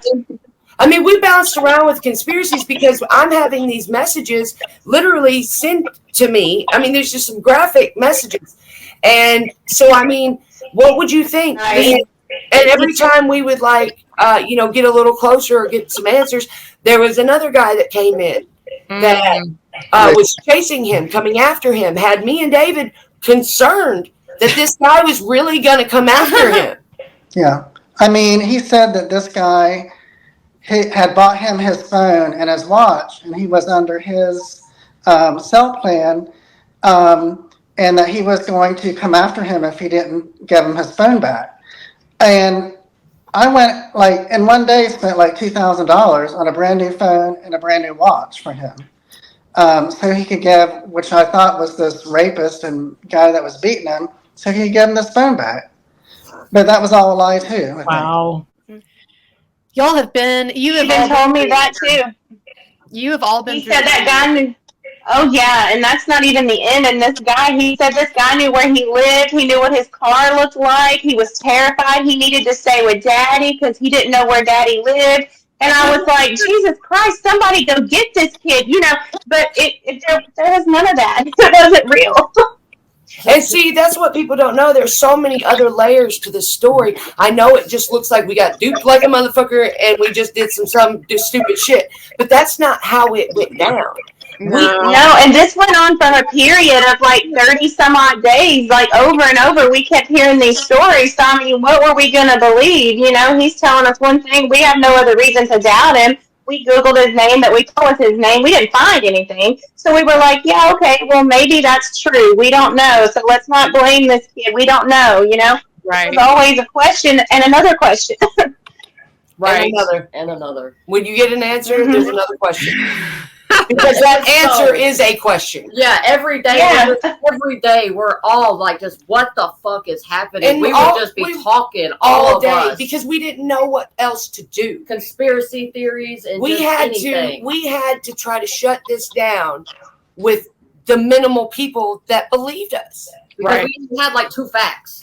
Right. Everything else was We had speculation.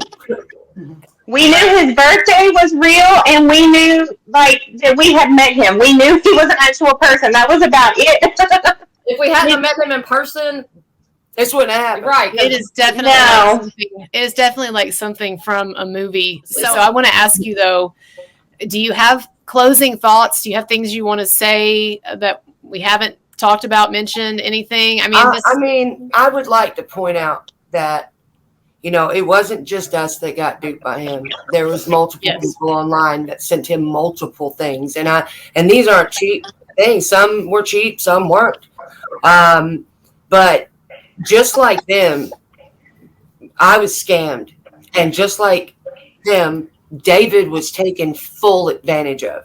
So if you want to blame somebody, if you want to put the blame, go after Miles Phillips, because he's the one that is responsible for everything. Because without him, this would have been a magical thing. Yeah, because they were all genuine. The bands, us, everybody was genuine but him.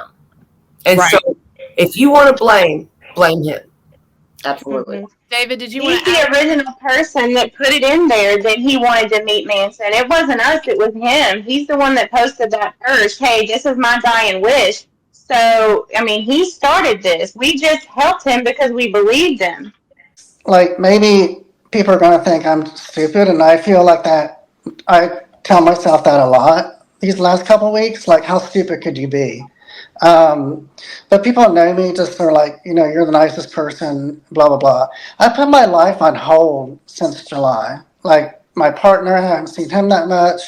My friends, I don't work out anymore. I don't go walk or run anymore. I don't work in my yard or my garden anymore. My whole life was focused on him.